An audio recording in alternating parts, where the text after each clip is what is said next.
Hello, this is Georgina Rose, esoteric content creator and part-time surfer of the Enochian Aethers, and welcome back to the Darling YouTube channel. On this channel, we discuss everything related to magic, mysticism, religion, esotericism, and everything on the fringe of esoterica. And in this video, as part of my Occult 101 series, the flagship series on this channel that I've been doing for years, I'm going to be talking about Roman paganism. When I was looking through my videos, I was actually shocked that I've never made a devoted video to either Roman or Greek paganism.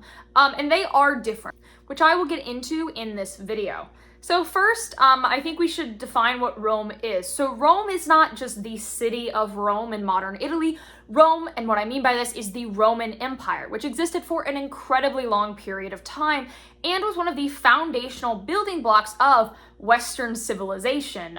The Roman Empire was incredibly important and its expanses were vast, meaning that Roman paganism covered a lot of land and was around for a very long time.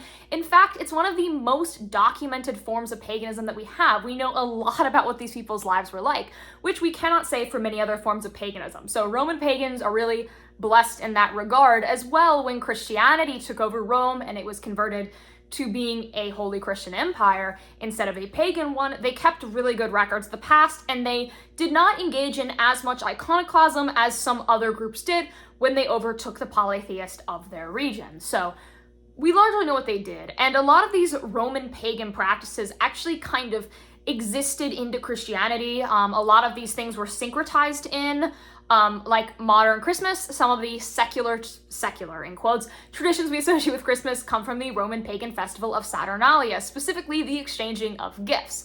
So we know a lot about these people, and that's really great. So first, I do want to define the difference between Greek and Roman paganism, because they're not the same. Obviously, in a lot of the territory of the Greek Empire, it was seceded by the Roman Empire, right? A lot of the land was the same, and quite a bit of the culture continued forward. In fact, when we're talking about both of them together, we can just call them like Hellenic. Like, there are people who call themselves like Hellenist or Hellenic pagans, and often they're doing a syncretism of Greek, Roman, and sometimes even Etruscan practices in their paganism. As well, a lot of the philosophy that we associate with Greek paganism exists into Roman paganism. Now we should get into the actual practices. So when we talk about Roman paganism, one of the defining features is sort of a public religiosity and a private religiosity, a concept that would exist in many later forms of religion.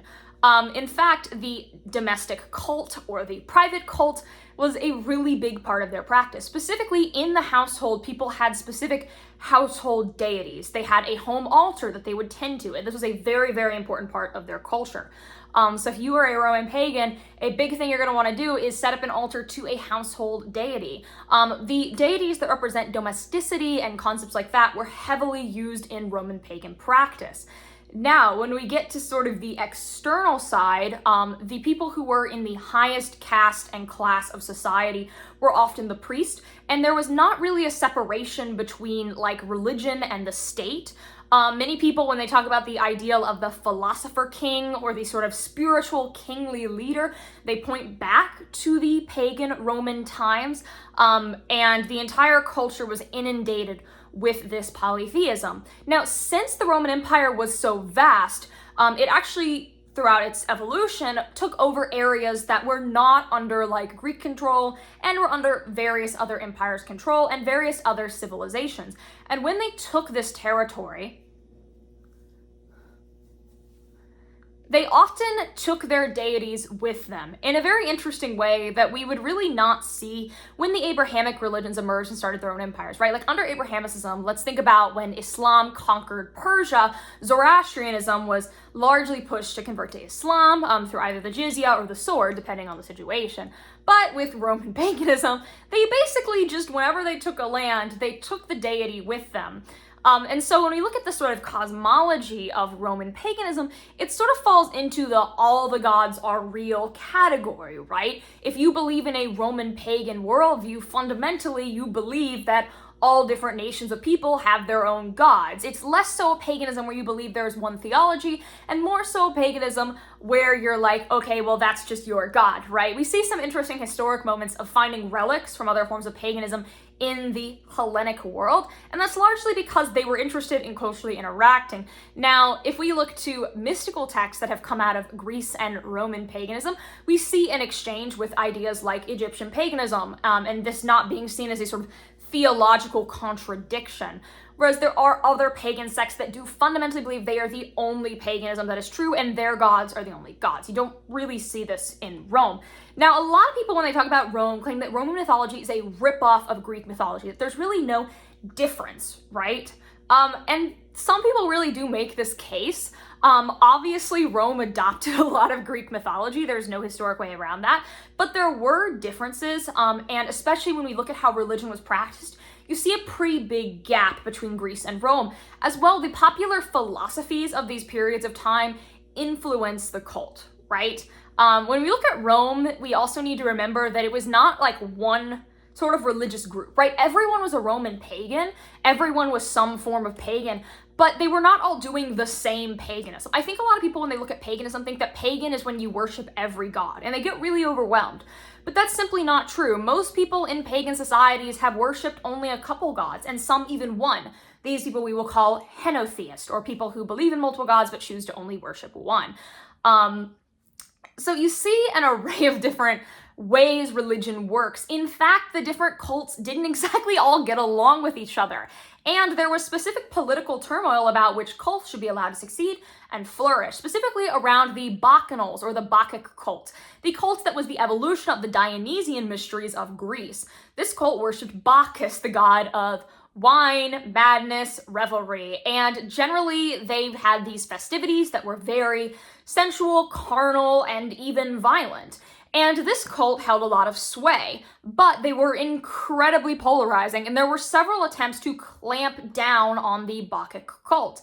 Now, people who are modern Bacchic cultists will make really interesting arguments, specifically that the Romans actually failed to suppress the Bacchic cult because when they adopted Christianity, they actually continued the Bacchic cult, as there is a controversial, heretical, I'm not endorsing it, but I'm also not saying it's not true, my decision is kind of out on the fence, that Christianity is a continuation of the Bacchic cult, but through a lens of piety and, of course, in a sense, a right-hand path version, because Jesus obviously can transform wine into blood and transmute himself through wine, as we see when we look at the Bacchic mysteries and what people did. They would ingest wine as part of their rituals, just like you would do in a state of communion. So the Bacchic mysteries were big and they had a lot of power. Now, another group that was really powerful, and the one that inspired my outfit, is the Vestal Virgins. The Vestal Virgins were incredibly important in ancient Rome and are one of the most infamous divine feminine cults. They lasted for a really, really long time, and they had a lot of power and were very respected. So the Vestal Virgins was a group of women who pledged their virginity and chastity to honor Vesta, the goddess of the sacred hearth. And they had a flame that they would tend, and they had their own temples, and it was a heavily female-only cult. As well, there was the cult of Bona Dea, which some archaeologists have named the good goddess, who represented fertility, childbirth, and virginity. And she had a temple that was banned for any male to enter. And women would come with their children or just themselves to get blessings on their marriage for fertility or to keep themselves chaste until they decide to get married, and all sorts of things related to female life. And if we look to other cults, you'll see cults around all sorts of deities. We know people had cults to, say, Saturn. There was a temple to Saturn. Saturn is, of course, a predecessor to the main gods, and it is believed that Saturn ruled over this golden age and then was sort of overthrown and his golden age ended. And there was actually a cult of people who worshipped Saturn and kind of wanted to bring this golden age back. Obviously, we know Saturn from the devouring his son myth, where he thought his, sons were going to overthrow him, so he devoured them. So that is an interesting thing. And in fact, Saturn was the ruler of one of the biggest festivals in Rome, Saturnalia, which I mentioned a little earlier, which was a sort of weird inverted festival where the slaves would take on the roles of the high class people. There would be gift giving. It was very, very sort of interesting and unique festival. As well, big festivals were a big part of Roman pagan life. There were many large festivals, and some influenced all sorts of modern holidays. Many people talk about Lupercalia, the sort of predecessor to Valentine's Day that existed in Rome, except they were running around the streets whipping people and all sorts of crazy things that sort of represented like this love and sex type thing. And so then when we have the story of Saint Valentine come through after Christianity, many of the traditions of Lupercalia continued into that, which we see repeatedly with various Christian revelations that would happen during Rome and various other, ways Christianity would adapt into the region. Now, when we talk about the sort of predecessor to Christianity, I feel like we're missing a bit if we don't discuss Mithraism, which was a thing in the Roman Empire. It was a sort of secret fringe initiatory cult that had a series of degrees, which is something that we see a lot in Western esotericism later, specifically if we look at the esoteric magical revival of the Edwardian and Victorian period. We see a lot of groups like the Hermetic Order of the Golden Dawn, the Order Typically Orientis, Fraternitas Saturni, and all sorts of these groups that have these initiatory degrees, right? You go to the group, you initiate in, and then you go through a series of degrees as you attain more about the mysteries. And the Eleusinians did this. And the Eleusinian mysteries actually predate Rome, but they continued on into Rome. And we actually don't know a ton of what they did. There have been people who have tried to reconstruct the Eleusinian mysteries, specifically Aleister Crowley, the Thelemite and polarizing figure, would create a series of magical plays that were, his version of the Eleusinian mysteries. Now, they are plays, but they are actually dramatic ritual. They are invocations. They are rituals. They're sort of these group rituals that we believe might give us some insight into what the Eleusinian mysteries were. Now, I mentioned Mithraism a little earlier. So Mithraism was borrowed from Persia. It comes from Persia. As I said, a lot of things were adopted in. And actually, when we look at the way the Romans viewed magic, a lot of that has a Persian influence, because the word that the Roman pagans used for magic was magi, which is a Persian term. The idea of the magi was this sort of kind of interestingly Zoroastrian-ish version of this like mystical person who had all this knowledge or whatever. And actually, when we look to the Bible, as that came later on, we see that Jesus in the little cradle is visited by magi who followed the star, coming in from a long distance and giving him special spiritual gifts, which very much reminds us of how the Romans treated the magi. I think largely this would have been the same type of people. There was a sort of derogatory term in Rome called superstitio. I don't speak Latin, so apologies for that pronunciation. I'm sure it's terrible. Or superstition. I've actually covered a lot the way that historically mystics have kind of looked down upon the idea of superstition. My podcast episode that came out right before this talks about this in a very modern sense with people critiquing theosophy and spiritualism. But even back then, there was this sort of distinction and this sort of negative view of things like superstitio, but that does not mean that there were not like folk magic and practical magic things. I think a lot of people are familiar with the idea of a curse tablet, which is basically where you take a tablet of a specific material and you write a curse in it and you bury it and it curses people. This was very heavily believed to be a thing in Rome. But if you were doing sort of evil magic or maleficia, it was looked down upon and at times even persecuted. So people 100% believed in magic. It just was kind of viewed a little differently. But that doesn't mean people weren't doing things that we now would consider magic and that being viewed positively. Things like theurgy, things like mysticism were heavily integrated into Roman religious practice. So it's kind of this distinction that comes up now and again of like good magic versus bad magic. Where's the line? Which is a debate I think we will be eternally having. I don't think that debate's going to end anytime soon. Now that we've sort of given a rundown on what Roman paganism was, I'd like to talk about people reviving it today. So Roman paganism is probably one of the most heavily practiced forms of neo-paganism or new paganism. A lot of people who are Roman pagans don't really like the word neo-pagan because they see themselves as pagan reconstructionist, or people who are reconstructing the past. There are entire organizations in numerous countries devoted to literally reconstructing what the Romans did, down to the exact rites, because we have a lot of sort of poems and whatnot and hymns and prayers preserved from that time. So many people who are Roman pagans fall strongly in a reconstructionist camp and would reject the term neo-pagan entirely. But at the same time, there are sort of straight neo-pagan movements that use Roman stuff. I've seen Roman terms integrated very heavily into things like Wicca and witchy spaces and other forms of occultism. I've noticed in occult rituals specifically, you often find Roman names used more frequently than Greek names, specifically if you look at invocations and whatnot.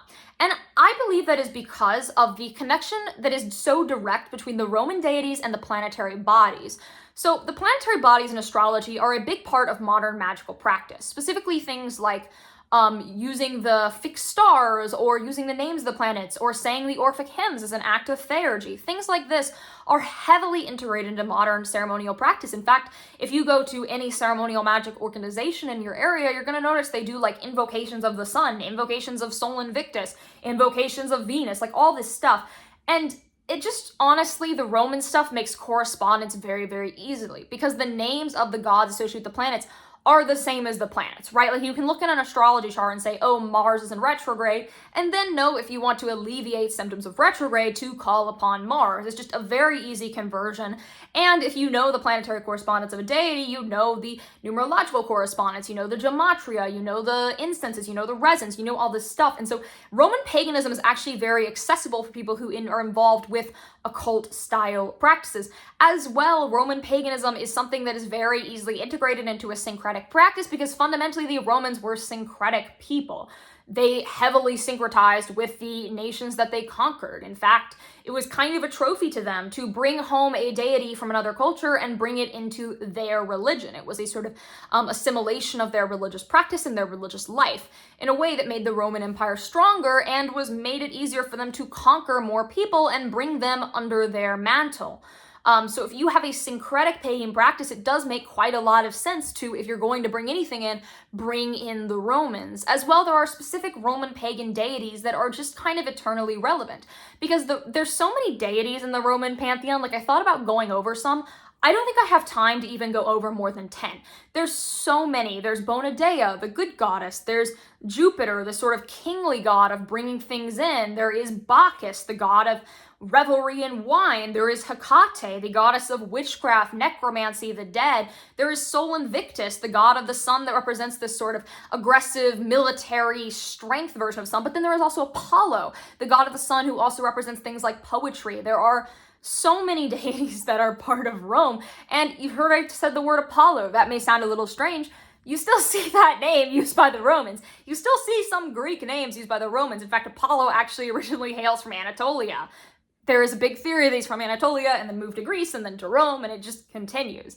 And so Roman paganism was a thriving religion, and since there were so many different cults, people could really interact spiritually in very different ways. Because something that is missed in modern esotericism and modern religion is that you should work with deities that are related to what you do, right? The women's cults were related to things women experience and women do, whereas the cults of Saturn was specific people into agriculture, time, karma, all these things, right? People were part of cults that related to things in their life. If you were, say, a craftsman, you would join the cult of a craftsman god. And if you were an intellectual who wanted to do mystery cults, you could absolutely do that. And also, I think there's something that everyone can learn from the Romans, which is the inner life. I think it is so important to have an actual practice that you do. And I think now a lot of people's religious practice is just what they do in a group setting, whether that's church, whether that's going to some sort of pagan temple or organization you're part of, like any sort of thing like that. Or you're going to your monthly SBATs, anything like that. Like, a lot of people are really group heavy. And the Romans, they had groups. They had so many temples. Like, there were temples everywhere. There were temples to everything. People all had a domestic life and a domestic cult. And since they had a domestic cult, they were acknowledging the spiritual nature of the house and the land that they lived on, right? They acknowledged that there are spirits of the home, spirits of the place, spirits of the river. Like, it was very integrated. And while the Roman pagans were very intellectual, there was a lot of philosophy that they believed in, and different cults had different philosophical leanings, because obviously philosophy was a big part of Roman life and culture. There was still that sort of animistic and folk understanding of the world. Of course, they looked down on superstition, but that doesn't mean that they ever neglected these basic ideas that everything around us is magical and that everything is connected. In a sense, the Roman metaphysics are incredibly simple, yet incredibly complex at the same time. And it is without a doubt one of the most accessible forms of paganism out there. Whether you are Italian and you want to connect to your heritage, or you're from anywhere else that was under the vast expanse of Rome that would later influence all of Europe and become a sort of foundational part of Europe. And I live in America. If you walk around America, you see this heavy use of Roman architectural influence on things. That's because Rome was a very successful project. It was a very beautiful empire, and the paganism of it was no different. It was a very very powerful current, and there's a reason why it has been continually revived. There have been so many attempts to bring back Roman paganism, and there's a thriving Roman pagan community. It's one of the paganisms where I can solidly say, like, you're not going to run out of resources. There's so much to do. So with that, I think that's all I'm going to say on the subject. Like, comment, subscribe, and ring the bell. If you're subscribed for 93 days, you'll meet your whole guardian angel, and you'll never need to know about Rome again. Though I know people love Rome. The Roman Empire. People like to think about the Roman Empire, right? Isn't it the joke that all men think about the Roman Empire all the time? Anyways, if you want to support me, you can join my Patreon. You get every video early. You get a bonus video every month. You get a ritual guide every month that's like 20 pages of rituals that I've written for you. And if you're high enough tier, you get to meet with me and do private spiritual consulting where I will basically mentor you once a month. It's really fun. You can also find me on Instagram, Twitter, Telegram, Substack. I host the podcast, The Postmodern Iconoclast, on here or on most podcasting platforms. And yeah, I'm really everywhere. I don't know a platform that I'm not on that's a popular social media platform. All right, I'll see you guys in the next one.